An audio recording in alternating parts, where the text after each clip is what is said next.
Vian Zaija nagira ngu gavumenti eriyo netaho za koti omu byanga byona nka koti y'okujuririzamu ninga shegete court of appeal omuri Mbarara okombeka ishomero ry'abaramuzi omuri Nakaseke district Chwemanja Chief Magistrate Court omuri buri district kusya obuhereza abantu konka abaramuzi bingi tebari kutakitinisa omu barikwija ninga shabari kureta emishango kityo kiretera okucerererwa n'abandi bagenda batashemerirwe icyo abaramuzi bashemerire kwetantara. Many of the judicial officers don't know.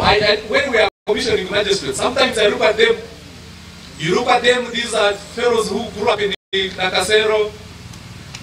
They studied Nakasero Primary School, went to Makerere University, and then we post them to Kanungu. So for him, when he comes to Kanungu, he doesn't know that there are those who cannot raise 1,000 shillings to come to court. So you are not, you know that people are coming to your court, but you are not there. They come to court and they go back when you are absent. What does that mean? It means that you don't understand the pain you are causing such people, and they actually curse you. By the time the person is leaving, what he's saying, Susan Kanyanje omuramuzi wa kote ya Rukungiri yasima gavumenti kutaho kote Rukungiri kusyahiho obuhereza bwa koti kugira ngo kote nkuru ya Rukungiri eshazire emishango myingi ebire twire obwire buringwa konka behire yo kugumana basharaju b'emishango konka bakine ekizibu cy'abakozi bake. With the establishment of the Rukungiri High Court Circuit, that challenge has now been addressed. Litigants can access justice closer to home, and we expect this development to greatly reduce case backlog and ensure the timely delivery of justice.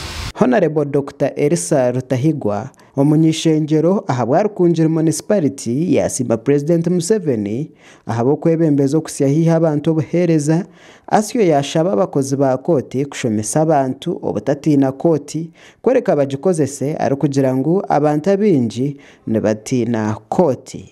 Our number one, who is none other than His Excellency, the President of the Republic of Uganda, for his visionary leadership. And when you take a look at the principles of the NRM, the fourth one is social economic transformation. He has transformed this country, and here today we want to witness, that's why we're here to witness the commissioning of this High Court. Wilberforce ayembisibwe Ongom omuhwezi w'entuma ya President omu district ya Rukungiri yayihanangiriza abantu abashomere kwetantara kimwe kukoresa koti kubonabonesa ababatashomere aho yashabira n'abaramuzi kwetantara kimwe ebituga bakashara kuba emishango kote kabura omugasho. Twatwigura High Court ya Rukungiri. High Court twagigura ngo batubaze kwibiramo baruya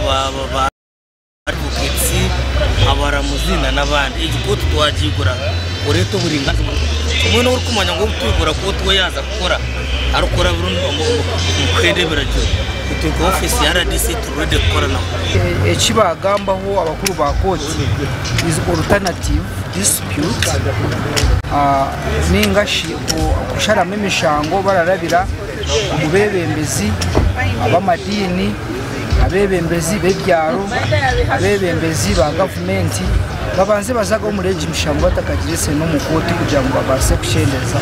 Geoffrey Chomukama uri chairman w'entebe ya katana bwa Rukungiri yashembererwa abo buhereza kubahika hihi atiyo yashaba abaramuzi n'abakozi ba koti kushara emanja juba kandi batiremo n'oburinganiza kugira ngo koti bagirire umugasho barije mu rugendo rwo kuzakabare orubarugireho. Wenye kushaba judge na staff ye ababaza kukoresa ebizimbe kugira ngo emishango rero kwijamu bagigoberereje bagishareje bagendera umuringaniza we n'abantu bito bagoba akote bakikire hiyi. Makuru aga gashakwa Robert Mugabe.